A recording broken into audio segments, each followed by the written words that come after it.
Hello there, adventurers, and welcome to Wally DM. Recently, I put a poll up in the community section of the YouTube channel, and it was determined that a Necromancer would be the most interesting build. So today we're going to build a Necromancer, but why go with the stereotypical wizard class for the Necromancer? So today I thought it would be a lot of fun to take a look at a different type of a character that not only can raise the dead, but can also deal damage with necrotic energy. So today we're going to take a look at the Cleric Rogue Necromancer, and we're going to use 4 different books to do this. We're going to have Volo's Guide to Monsters, the Player's Handbook, Xanathar's Guide to Everything, and the Dungeon Master's Guide. This should be a ton of fun. I hope you're as excited as I am. So let's go ahead and dig in. Today we're going to take a look at Dmitri, the Fallen Aasimar Death Cleric.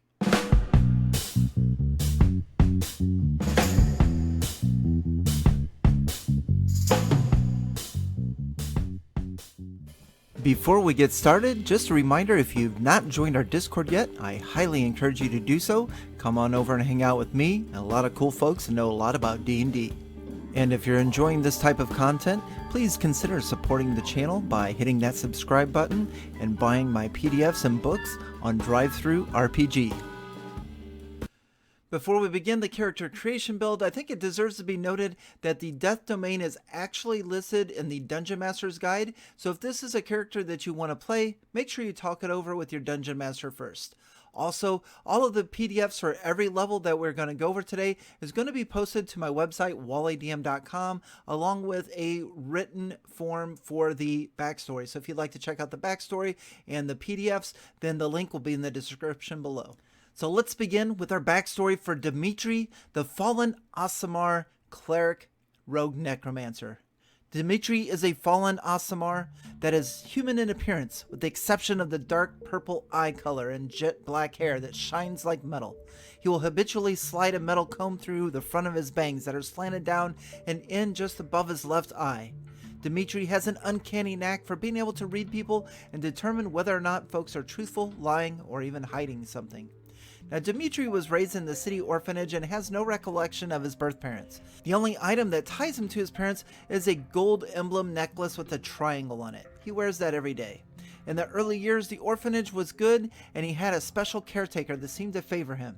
She was older, however, and passed away from old age. The orphanage exchanged hands, and the 2 new caretakers, while keeping a positive social image, had a dark, deranged method of caring for those that depended on them.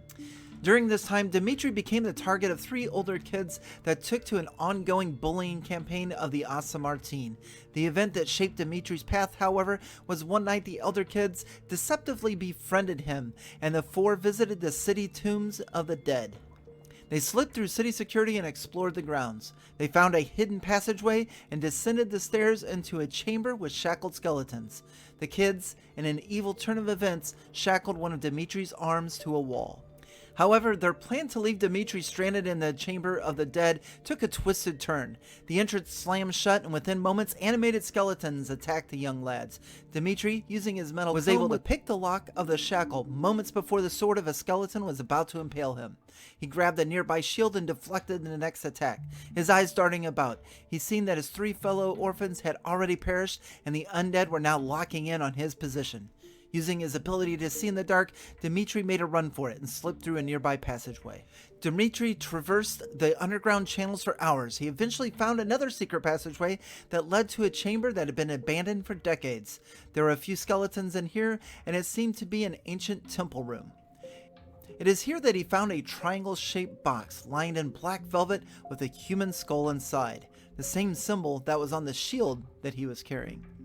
Dmitri made the decision not to return to the punishing environment of the orphanage and made his newfound chamber his home. Dmitri would frequently travel to the city streets, relying on his agility and stealth to acquire food and items. He found solace living among the dead and spent the next few years studying the books and prophecies of Miracle, God of Death, Lord of Bones. Miracle would occasionally begin conversations with Dmitri through the skull in the triangle box. The conversations were interesting to say the least, as Dmitri was able to keep his thoughts balanced and did not sway towards good or evil. One day, Miracle called to Dmitri. A grave had been disrupted in the city cemetery. Dmitri agrees to help. He feels divine power rush through his system. The powers of healing and light, as well as the powers of darkness and death. He grabs his shield and rapier and steps forth to investigate. So the Necromancer that I'm going to build today is more of a neutral character. Dmitri doesn't sway to the good or to the evil side. He keeps a very healthy balance. And all of that, even with the deity, the god of death, Miracle, chatting in his ear from time to time. And in fact, Dmitri's been down in the tombs for so long, he's accustomed to death. He's used to living among the dead.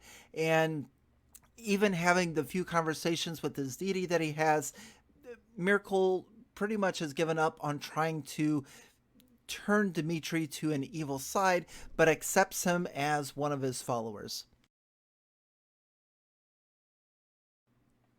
So here we go, level 1, we have Dmitri. He is a cleric of the Death Domain. Again, that can be found in the Dungeon Master's Guide. He is a Fallen Aasimar that is found in Volo's Guide.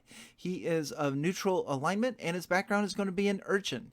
Now, before we get started, I did a recent poll on the channel, and I was asking about generating ability scores because most of my other character builds have always been with a standard array.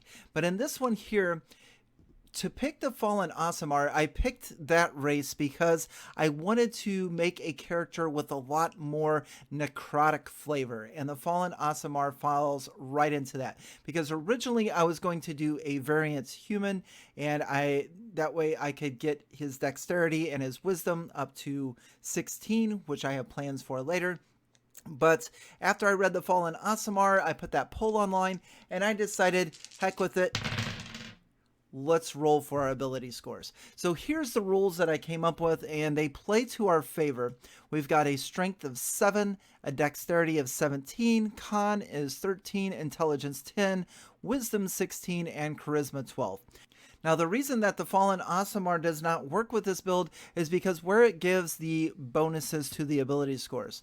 Just being an Aasimar, we get a +2 on charisma, and we get a +1 on strength. So if you notice, neither one of those bonuses given to us by the Aasimar race really helped at all. But again, that's why I rolled for ability scores, so that we could bend the rules just a little bit in our favor. So here we go. We have Dmitri. He is 18 years old, 5'6", 135 pounds, worships the deity Miracle, god of death, lord of bones. And ability scores given to him for being a Fallen Aasimar is he has dark vision at 60 feet. He has resistance to necrotic and radiant damage. Ooh, there you go. Flavor already. So we are thematically building this Necromancer. Healing hands. As an action, touch a creature and have it regain hit points equal to your level once per day. And finally, I've noted on here Necrotic Shroud. That is a Fallen Aasimar ability we'll get at 3rd level, so we will talk more about that later. So now if we come back up here to the top, as a cleric we get 9 hit points. That's 8 plus our constitution modifier. Wisdom and charisma are our proficient saving throws. Now taking a look at our skills, from the urchin background we get both sleight of hand and stealth. Those will come in handy. We get a +5 on those because of our high dex. And let me take perception and medicine off here. Those were going to be if I went with a variant human. Now for a cleric, we get insight at +5, and I believe we can pick between history, religion, persuasion, or medicine.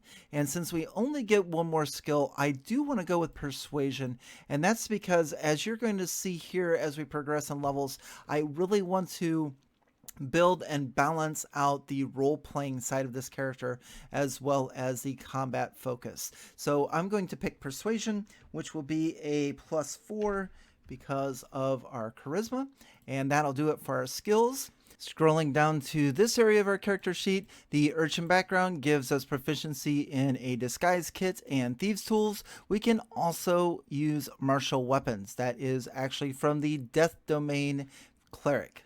Allowing us to do that, we speak Common and Celestial. We are wearing studded leather armor, and we have the shield that we stole from the temple. The studded leather armor is a base of 12 armor class plus our dexterity bonus, which is +3, so 12 plus 3 is 15, and then +2 more for our shield gives us an armor class of 17. Initiative +3, thanks to our dex, we have 9 hit points with a +1 from our constitution modifier. And let's take a look at our first cleric ability, and that is Reaper. And so what Reaper does is it allows us to pick a necromancy cantrip from any spell list. And I have picked Chill Touch from the wizard spell list, and that will go over here right next to Toll the Dead, which will be our other one. We'll talk about those a little bit more in a minute. But to finish out Reaper, necromancy cantrips that target one creature can target two if they are within 5 feet of each other. So this is going to be really cool. And again, here is some theme coming in for our necromancer. So with either Chill Touch or Toll the Dead, if there are 2 targets standing side by side, instead of just casting on one of them, we can twin the spell or double it, duplicate it, whatever you want to call it. But now it's going to, that cantrip is going to hit 2 targets. So that is very nice as a first level Death Domain cleric. So let's take a look at our combat abilities. Our main attack is with the rapier. That is a melee weapon, and it is a finesse weapon. So we can use our dexterity modifier instead of our strength modifier. And I've chosen to do that because our dexterity is much higher than our strength. So we get a +5 to our attack roll and will cause 1d8 +3 of piercing damage. Now we have 3 damage dealing cantrips, and the first one is the one that we got from our Reaper ability, and that is Chill Touch. That is usually not in the cleric's domain. This is because of being a Death Domain cleric. Now, Chill Touch is an attack roll cantrip, and we get to add +5 to that, and that will do 1d8 of necrotic damage. And if that hits, then a skeletal hand is going to come out and reach and grab that target, and that target cannot regain hit points until the start of our next turn. That dead skeletal hand is just sitting there hanging on their throat or whatever it is. The second cantrip spell that we have is Toll the Dead, and instead of an attack roll, the target can make a wisdom saving throw, and this will cause 1d8 of necrotic damage if they fail that save. However, if that target is already missing hit points, then we get to roll a 1d12 instead. So that can be a very powerful necrotic spell at first level.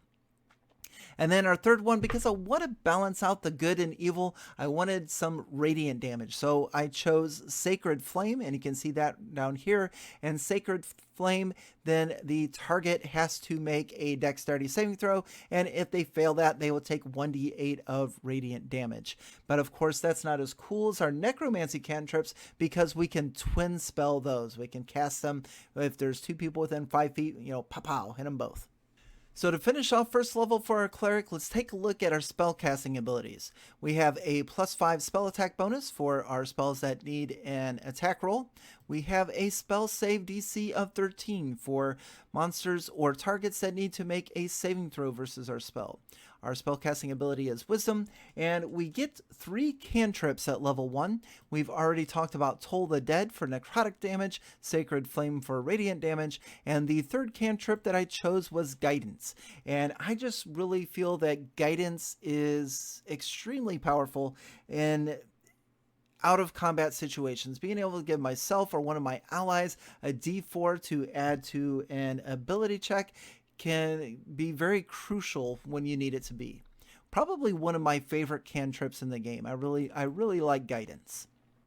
Now, as far as being the Death Domain, we get Chill Touch. That is from the Wizard spell list because it is a necromancy cantrip.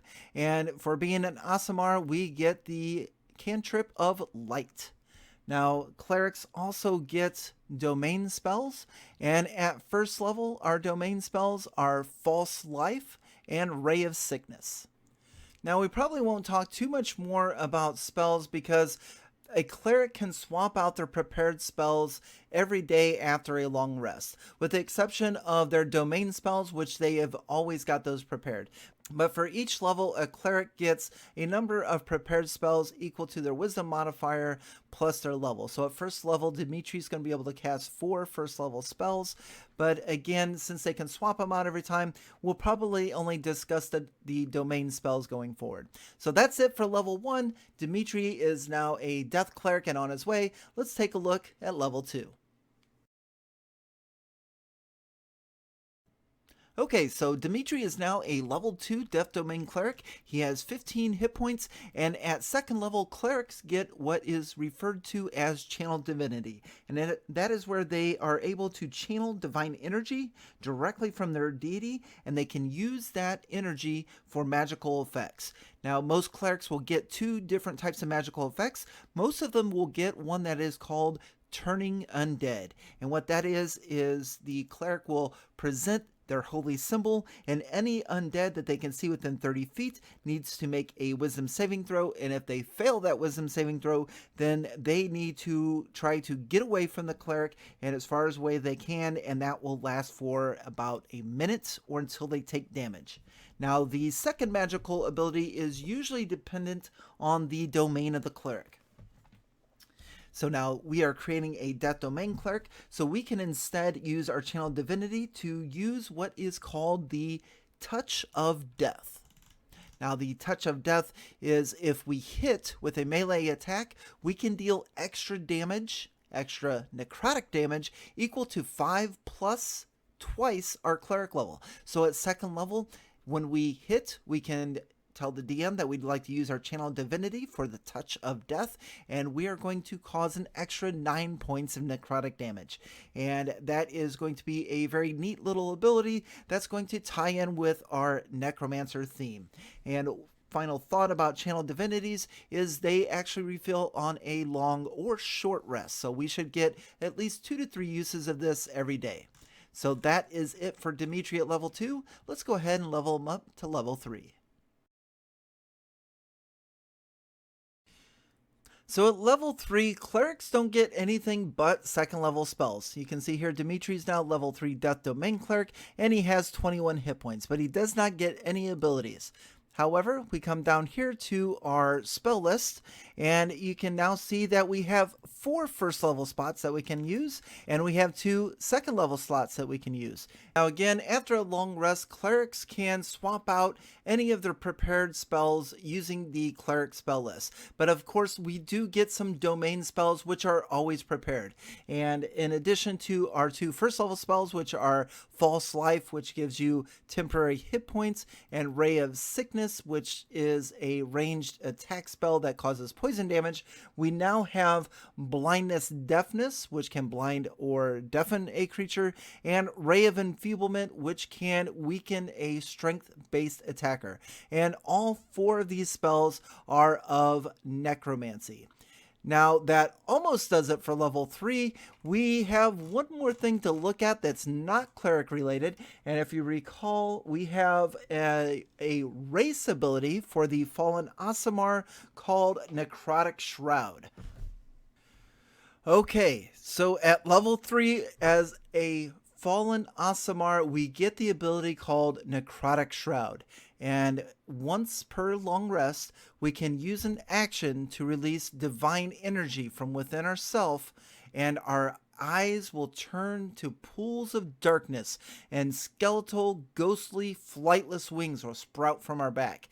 Now, when this happens, any creature within 10 feet of this transformation must make a charisma save, which is equal to DC 8 plus our proficiency modifier plus our charisma modifier, or be frightened until the end of our next turn. Now, this lasts for 1 minute until we use a bonus action to pull those wings back in. And during this time, once on each of our turns, we can deal extra necrotic damage to one target when we deal damage to them with an attack or a spell. And this extra necrotic damage is equal to our level. So that's at level 3, we can deal an extra 3 points of necrotic damage if we hit someone and damage them, and we have our Necrotic Shroud out. So a very, very cool thematic ability with our Necromancer. This guy is literally has skeletal bones coming out of him and is just pooling with necrotic energy, and I love it. So that is our 3rd level abilities, and let's take a look for what's in store at level 4.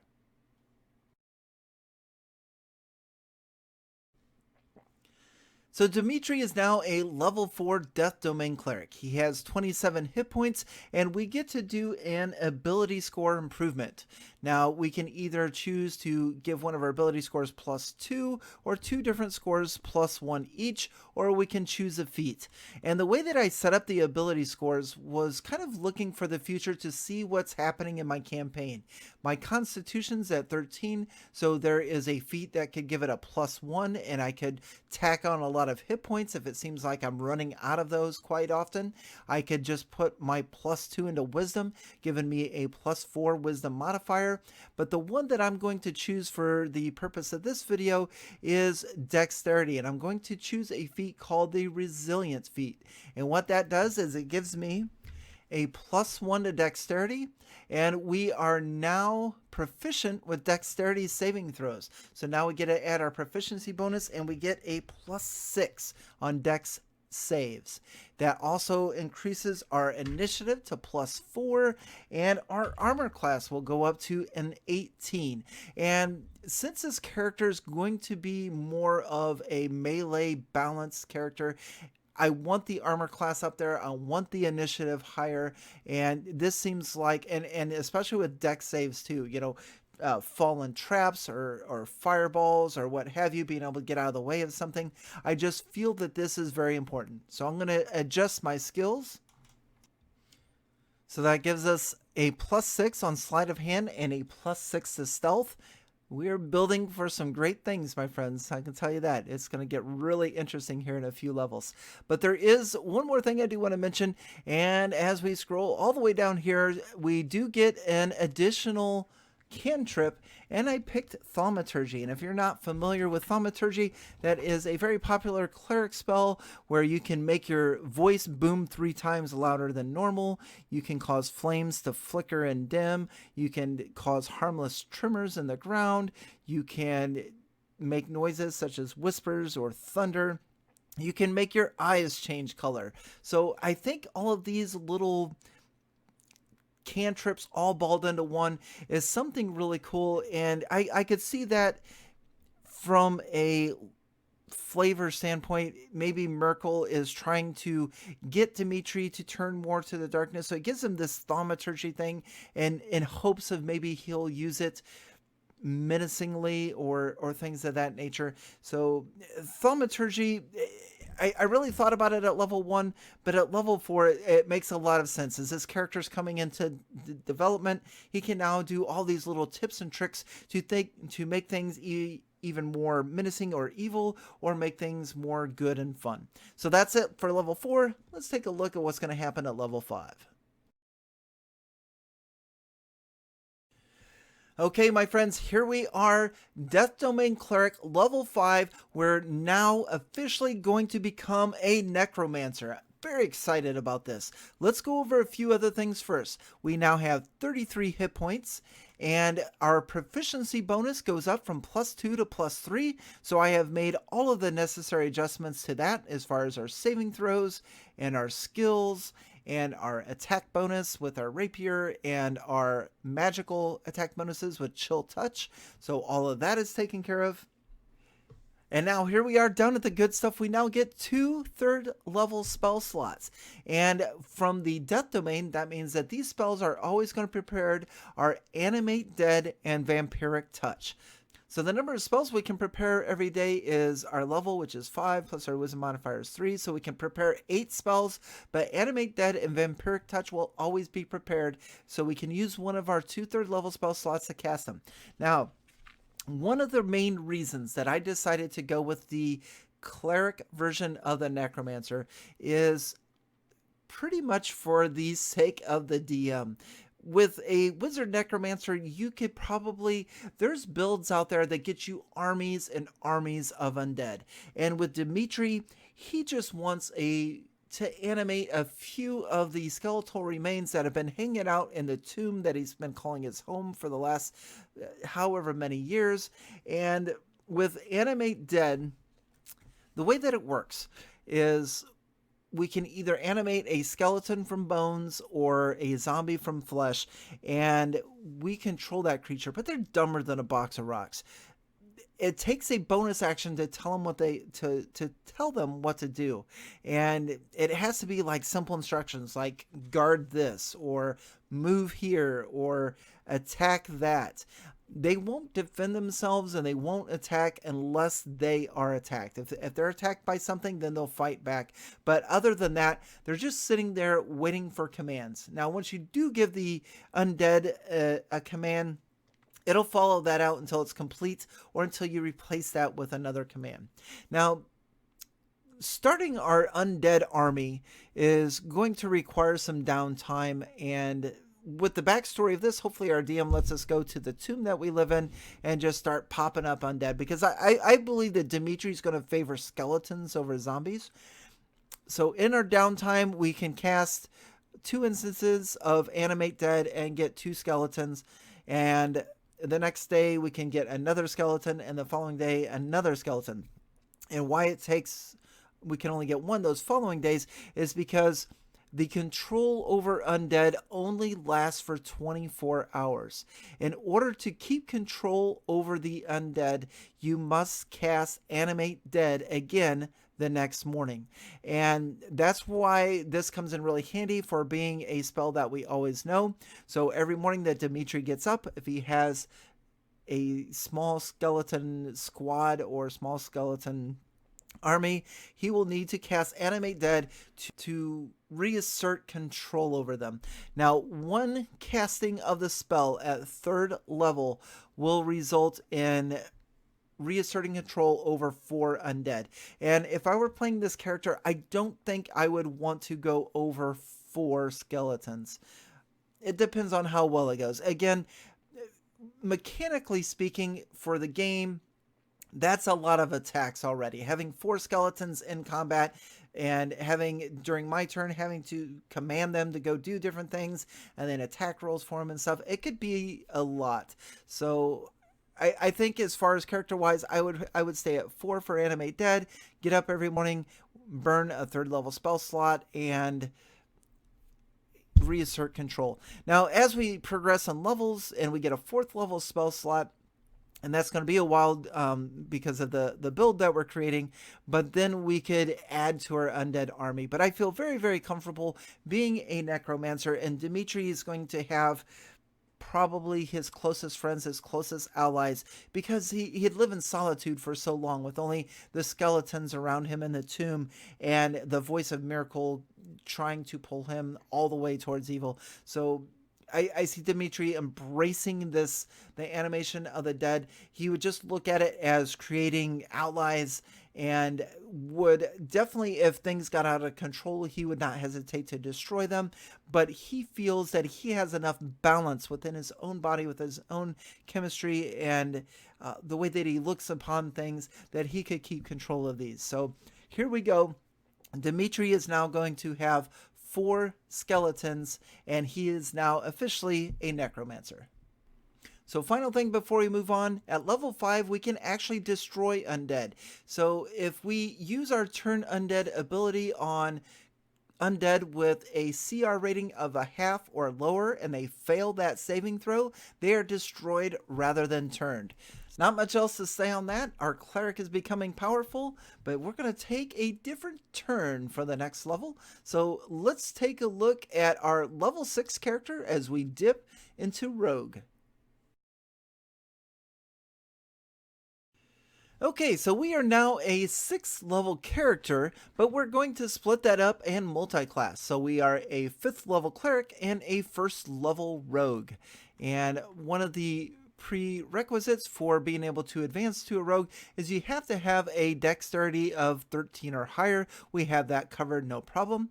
We now have 39 hit points, and since the rogue and the cleric both share the d8 for their hit die, we are now at a 6d8. Now, You don't get all of the proficiencies when you multi-class, but you do get a few. As far as the rogue is concerned, we get light armor and thieves tools, but unfortunately we've already had those. But we do get to pick a skill from the rogue skill list, and coming down here, I believe that I would like to choose Perception. It was something that I kind of wanted this character to have in the beginning if I was going to make him a human, but here we are at level 6, and I get the opportunity to give him Perception, and that will be a +6 modifier. Now, as a level 1 rogue, our Necromancer will get 3 different abilities. The first one is Thieves Cant, and Thieves Cant is kind of a sign language, secret language that thieves share. So that will be a cool little ability that Dmitri will have. The second is Sneak Attack, and now you can kind of see a little of the theme that I was going for. Not only was I trying to create a Necromancer with necrotic damage abilities, but I also wanted him to find a way to exploit those abilities. And with Sneak Attack, all we need to have is advantage on an attack or an ally within 5 feet. And if we hit an enemy, we get add an extra d6 of sneak attack damage. Well, what better way to have an ally within 5 feet of an enemy if one of our 4 undead skeletons are already over there bashing their head in? So there we go. We've got our sneak attack pretty much guaranteed every time as long as we have some undead animated, and then we're going to add that d6. I mean, if we use our channel Divinity plus our Aasimar wings and add it all together, we've got all kinds of bonuses. So really cool. This is what I was looking for with going to a rogue, is some really neat melee combat damage, and it's just going to stack and stack and stack. Now, the third ability that we get from the rogue is Expertise. And what Expertise does is it allows us to pick 2 of our skills or 1 skill and our thieves tools, and we get to double our proficiency bonus with that. And here we go. As promised earlier, this is the character. Now we're going to start working on the role-playing aspect of this character. So the 2 things that I'm going to choose for Expertise are going to be Stealth, which was a +7, because that's with our +3 proficiency bonus. Now it'll be a plus 10 with Expertise, because we double our proficiency bonus. 3 + 3 is 6. Our dexterity modifier is +4. That is a +10 on Stealth. The next one that I would like to do is Insight. We now have a +9 with our Expertise and Insight. Where am I going with this? You're going to find out in a couple levels. So let's take a look at level 2 Rogue.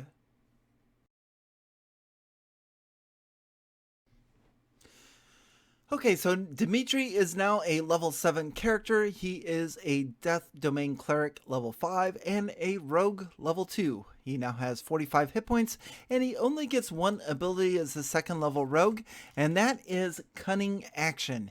And Cunning Action states that we can take a bonus action on our turn in combat to dash, disengage, or hide. Now, I don't know how much we'll be using this if we have our undead animated, if we have our skeletons around, because it takes our bonus action to command our skeletons. But if we are in the heat of combat and we've already commanded our skeletons to go in and attack, and we don't need to command them, then we can use our bonus action. We can come in, we can swing a couple times, and then we can use that to disengage and get out of there. So it should come in handy from time to time during combat, but I don't know. We'll have to see. And that's going to do it for our level 2 rogue. Let's go ahead and level him up to a level 8 character.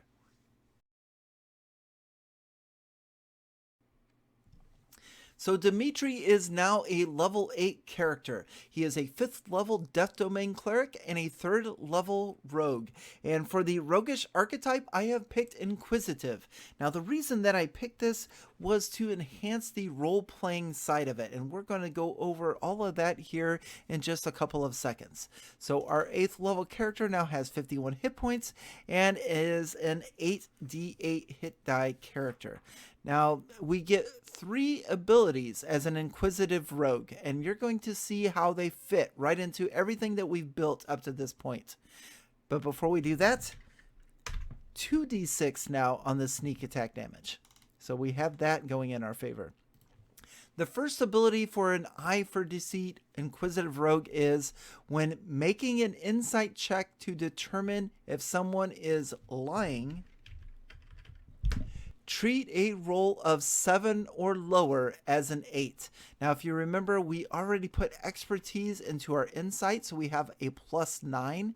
So the lowest that we can go if we are in a role-playing situation and someone is lying to us is 8 + 9 is a 17. That is the absolute lowest we can go. Super awesome. Now, Eye for Detail is the next ability. Use a bonus action to make a perception check to spot a hidden creature or object, or to make an investigation check, which is intelligence based, to uncover or decipher clues. That's going to probably come into play every once in a great while. Probably not my favorite ability, but it is there if we need it. Now, the one I'm super stoked for, Insightful Fighting. As a bonus action, we can have an insight check contested by a creature's deception charisma. If we win that, then we can use our sneak attack even if we don't have advantage, even if there's no one within 5 feet. And this is going to last for a minute or until we use it on a different target. So the character that we have built up to level 8 is a Death Cleric, is a melee-based necromancer. They go in there and they deal necrotic damage. And what we have done is we have taken that, we have protected him with undead. And then on top of that, we've given him extra abilities to make him very efficient in combat. He's got a +10 to stealth at level 8. He can get in there for an extra 2d6 of sneak attack damage. Not to mention, he can use his channel divinity for necrotic damage. He can use his racial Fallen Aasimar ability for necrotic damage. And he can get in there and cause some havoc. He can still twin spell his necromancy cantrips. This is the point where this character is at now that is just oozing with flavor. Super excited about this. Let's do a couple more levels and then we'll wrap things up. So leveling Dmitri up to level 9, I either had to choose Rogue 4th level to get the ability score improvement or take him up to a Death Domain Cleric level 6. And I did just that.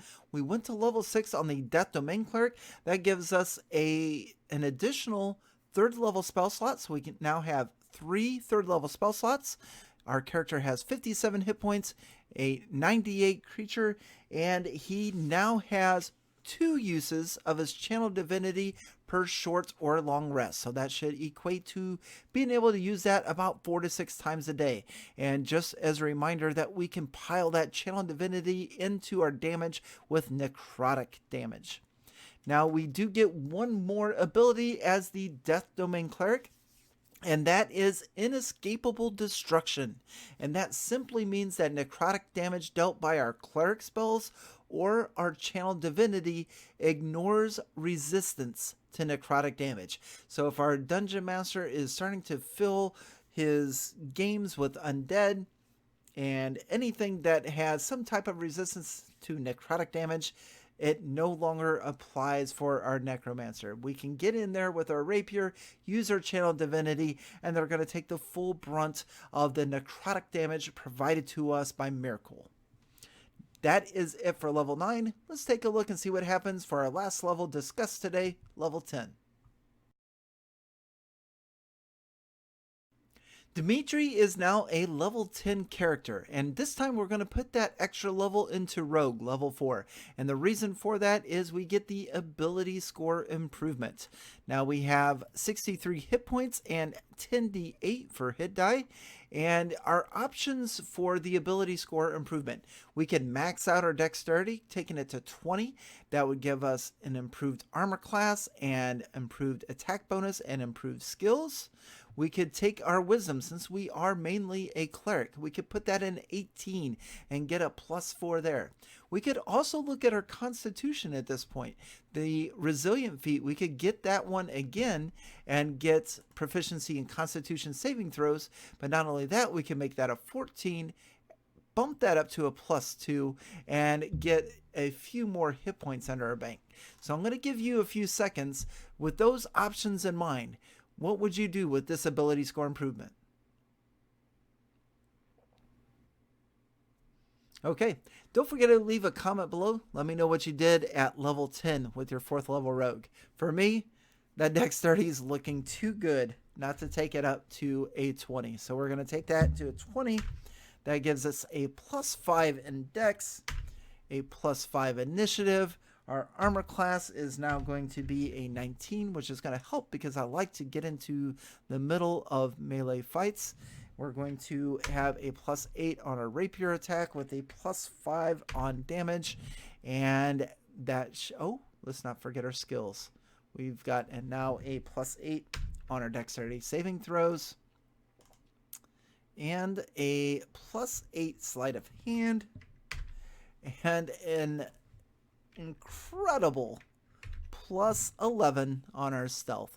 And that is going to do it for us. This is Dmitri, our cleric rogue necromancer. He has 4 skeleton buddies with him, and he uses them to get in there so that he can use his sneak attack damage. Let's wrap this up. So that is my Fallen Aasimar Necromancer Dmitri. What did you think of the build and the backstory? Is this a type of character that you would play or allow in your game? Or would you prefer a wizard that stands back and animates dead and works from afar? And also, how do you feel about necromancers having to be evil? Can a character that is neutral, like Dmitri, exist in your world? Make sure you leave a comment below. Let me know what you think. Don't forget, if you'd like to check out the PDFs and the full written backstory, you can find it on my website, wallydm.com. There will be a link in the description below.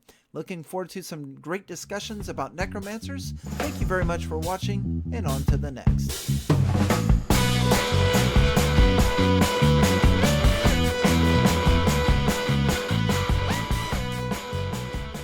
With the exception of domain spells, which are always known, but the prepared spells are... Damn it.